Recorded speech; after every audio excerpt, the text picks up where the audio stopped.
అలా జగిత్యాల నియోజకవర్గానికి సంబంధించి కాంగ్రెస్ పార్టీ ఆయన పౌరవట రాసిచ్చిన ఏంది.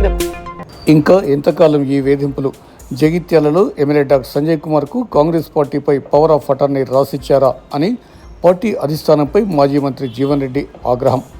కాంగ్రెస్ పార్టీ కార్యకర్తల హక్కులు కాపాడకుండా మనోవేదన చెందుతూ అనుభవిస్తూ ఎంతకాలం కొనసాగాలనంటూ బీఆర్ఎస్ ఎమ్మెల్యే ఆధిపత్యంలో కాంగ్రెస్ పార్టీ కొనసాగాలని మాజీ మంత్రి జీవన్ రెడ్డి ఆవేదన వ్యక్తం చేశారు.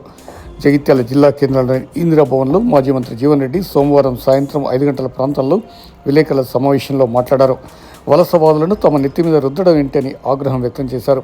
మా ఆత్మగౌరవం ఏం కావాలి?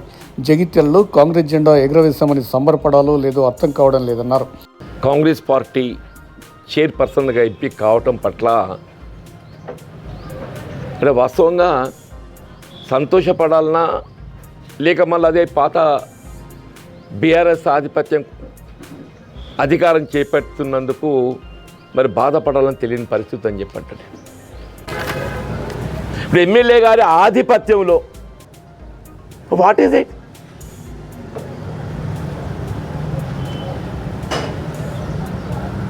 ఏం జగిత్యాల కాన్స్టిట్యున్సీ ఆయన పవర్ ఆఫ్ అటార్నీ రాసిచ్చిండ్రా? చూస్తుంటే ఏది ఇచ్చిందో ఈ ఫిరాయింపు ఎమ్మెల్యేలు ఏదైతే బీఆర్ఎస్ పార్టీకి వెళ్ళి కాంగ్రెస్ పార్టీకి ఫిరాయించిందని చెప్పిన ఆరోపణలు ఎదుర్కొంటున్నటువంటి ఎమ్మెల్యేలు ఉన్నారు కదా, మరి వాళ్ళు ఫిరాయించిందో లేదో తెలియదు. స్పీకర్ గారు ఫిరాయించలేదంటారు, వాళ్ళు బీఆర్ఎస్లో కొనసాగుతున్నామని చెప్పి అంటారు, వాళ్ళు మేము బీఆర్ఎస్లో కొనసాగుతున్నామని చెప్పి అంటారు, కానీ సంవత్సరాలు మాత్రమే కాంగ్రెస్ ఉంటుందని చెప్తామంటారు. మా ఇంట్లో ఎందుకు చిచ్చు పెడతావు ఆయన? మా ఇంట్లో ఎందుకు చిచ్చు పెడతావు? నీ సంవత్సరం నువ్వు చేసుకో, నీకు అంత సమర్థత ఉన్నది కదా, నీకు అంత సమర్థత ఉన్నది కదా, నీ పనితనం పట్ల అంతా నీకు విశ్వాసం ఉంది కదా.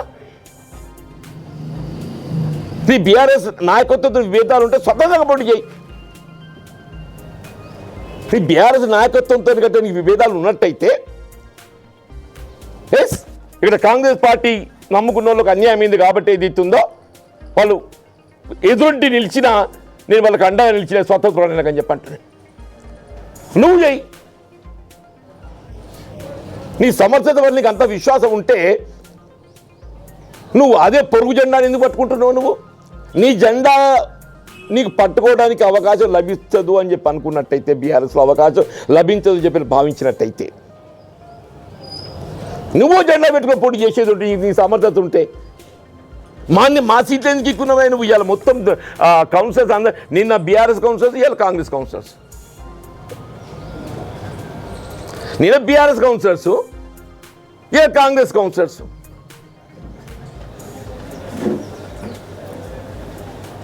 కానీ ఎమ్మెల్యే గారి ఆధిపత్యంలో కొనసాగుతూనే కాంగ్రెస్ పార్టీ అధినాయకత్వం ఆలోచన చేయాలి. నా పట్ల ఏదన్నా మీకు భిన్నాభిప్రాయం ఉంటే పక్కన పెట్టండి, నా పట్ల భిన్నాభిప్రాయం ఉంటే పక్కన పెట్టండి. కాంగ్రెస్ కార్యకర్తల మనోభావాలను గౌరవించండి, కాంగ్రెస్ కార్యకర్తల మనోభావాలను గౌరవించండి అని చెప్పంటున్నాయి అనేది. కాంగ్రెస్ కార్యకర్తల మనోభావాలను గౌరవించవలసిన ఆవశ్యకత ఉందా లేదు చెప్పండి. ఆయన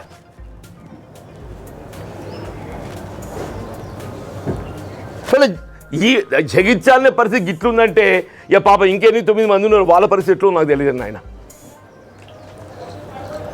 జగిత్యాలనే పరిస్థితి ఇట్లుందని చెప్పంటే ఇంకా ఇటువంటి ఇంకా 89 నియోజకవర్గాలు ఉన్నాయి. అక్కడ 110 పోతే ఇది 1/10. మేము వలసవాదుల ఆధిపత్యంలో, మేము అవకాశవాదుల ఆధిపత్యంలో కాంగ్రెస్ కార్యకర్తలను పనిచేయాలి. ఇందుకైనా పార్టీ నమ్ముకొని మేము దశాబ్దాల తరబడికి వెళ్ళి పోరాటం చేస్తున్నాం. మేము దశాబ్దాల తరబడికి వెళ్ళి ఏదైతుందో టీడీపీలో 10 ఏళ్ళు పోరాటం చేసినామయ్యా, చంద్రబాబు నాయుడుని ఎదిరించి. టీఆర్ఎస్ ప్రభుత్వంలో 10 ఏళ్ళు పోరాటం చేసినామయ్యా, కేసీఆర్ని ఎదిరించి. ఇవాళ మన ప్రభుత్వం వచ్చింది, కాంగ్రెస్ ప్రభుత్వం వచ్చి సంబరపడదామని చెప్పారంటే ఈడ మళ్ళీ ఉన్న వలసవాదిని అవకాశం తీసుకొని మాన్యతలు ఉద్ది ఆయన ఆధిపత్యంలో పనిచేయాలని చెప్పంటే ఏం మా మనోభావాలు ఏం కావాలి? మా ఆత్మ అభిమానం ఏం కావాలి? మా ఆత్మ గౌరవం ఏం కావాలి?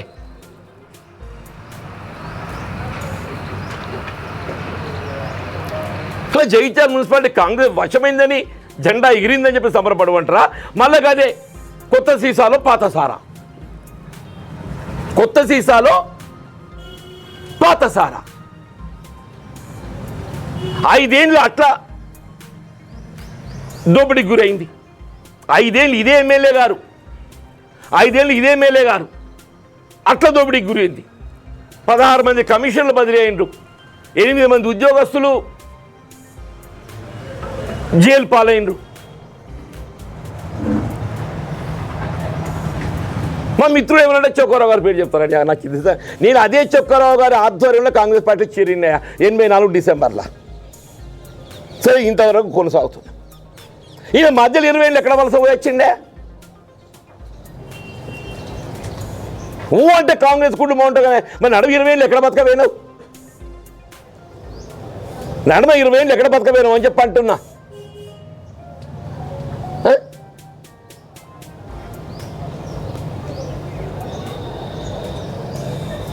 ఎందుకు ఎందుకు మా ఆత్మవిశ్వాసం దెబ్బతీస్తావు? మా అమ్మ ఎందుకు మా గోస పెడతావు? ఎందుకు మాతో నుంచి చెల్లగాలాట ఆడుతున్నావు? ఎందుకు మా జీవితాలతో చెల్లగాటాలు ఆడుతున్నావు అంటే నాకు అప్పుడప్పుడు ఆశ్చర్యం అనిపిస్తుంది. రాజ్యాంగంలో 10th షెడ్యూల్ ఉంది అంతేనే, కానీ మళ్ళీ ఒరిజినల్ ల్యాండ్ హోల్డర్కి ఏదైతే ఉందో ఒరిజినల్ ప్రాపర్టీ హోల్డర్కు రైట్స్ రావు. వీళ్ళు మా పరిస్థితి ఏమైపోయిందంటే ఇక్కడ చూస్తుంటే ఆయన పౌరవట రాసిచ్చినట్టు కనపడుతుంది. అంటే మీతోనన్నా ఈ మనోవేదన పంచుకుందాం అని చెప్పని నేను మాట్లాడుతున్నాను. అంతకంటే ఎక్కువ నేను చెప్పగలిగేది లేదు. మీరు పరిస్థితులని గమనిస్తున్నారు, అని చెప్పి అంటున్నా. రియల్లీ ఫర్ లాస్ట్ 1 month 20 తారీఖు పార్టీలు చేరినట్టు కూడా కాదు, 20 తారీఖు అది పార్టీలు చేరినట్టు కూడా కాదు అంటున్నాను. నేను ఎమ్మెల్యే గారికి ఏది అవుతుందో నీతో కలిసి పనిచేస్తా అని చెప్పాను. కలిసి 25 జనవరికి 25 జనవరి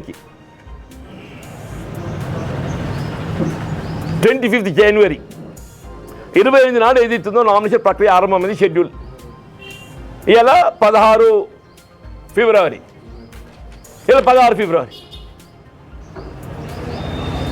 ఆయన గతంలో కాంగ్రెస్ పనిచేసింది కాదని అన్న, ఆయన గతంలో కాంగ్రెస్ పనిచేయండి కాదని అన్న. ఈ left the party in 17-18. 2 assembly ఎన్నికలు ఏదైతుందో టీఆర్ఎస్కి అండగా నిలబడ్డాడు. పోయిన టీఆర్ఎస్లో కార్పొరేటర్ గెలిచిండు. సరే, అప్పుడేదో చైర్పర్సన్గా ఆయనకు అవకాశం వస్తే చెప్పినప్పుడు పొందలేకపోయింది కావచ్చు. నీ బీఆర్ఎస్ వాళ్ళు న్యాయం చేద్దాం మా మెడల మీద పడతామైంది ఆయన, నీ అక్కడ ఇది అర్థమైతే లేదు. నీ పుణ్యం అని చెప్పి నిజంగా నేను కాంగ్రెస్ పార్టీ ప్రచారం చేసి ఉంటే చేతి గుర్తుకో. ఇవాళ 23 కాదు 46 అని చెప్పి అంటున్నా. వాస్తవంగా నేను చేతి గుర్తుకు ప్రత్యక్షంగా ప్రచారం చేయలేకపోతున్నా ఏదైతుందో దాదాపు 10-15 మంది ఓడిపోయింది అంటున్నా. నేను చేతి గుర్తుకు ప్రత్యక్షంగా ప్రచారం చేయలేకపోవడంతో ఒక 10-15 మంది మా చిట్లని గీనుండే పాపం 20 ఓట్లతో ఓడిపోయిందని చెప్పి అంటున్నా. ఆమె అనిత 30 ఓట్లతో ఓడిపోయిందని చెప్పి అంటున్నా. ఆ బింగి రవి ఆయనకి ఇచ్చిన టికెట్ ఇంకో కొంచెం చించేసిండే పాపం, వాడు 20 ఓట్లతో ఓడిపోయింది. బింగి ఇచ్చిన కాగితం చించేసిందని చెప్పి అంటున్నా. ఎన్ని చెప్పంటే ఉదాహరణలు అంటున్నా, ఎన్ని ఉదాహరణలు చెప్పాలని చెప్పి అంటున్నాను.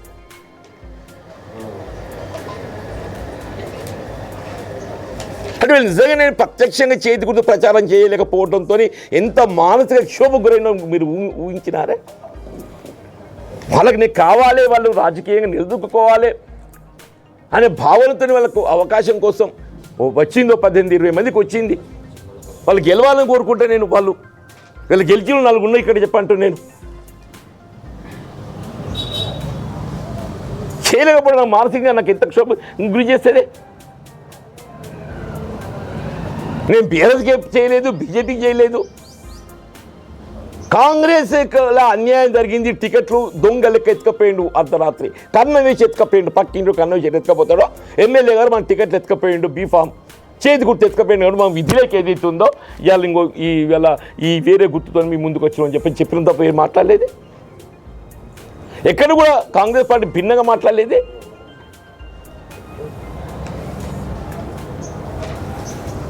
మరి అసలు ఈ మానసిక క్షోభ అనేది దీనికి ముగింపు ఎట్లా వస్తుంది ఏంది అనేది నాకు కూడా నేను ఉంచుకోలేకపోతున్నాయి. అని ఇన్ని అవమానాలు భరిస్తూ కాంగ్రెస్ పార్టీలో కొనసాగటం ఆలోచించుకునే పరిస్థితి ఏర్పడుతుందని చెప్పి అంటారు.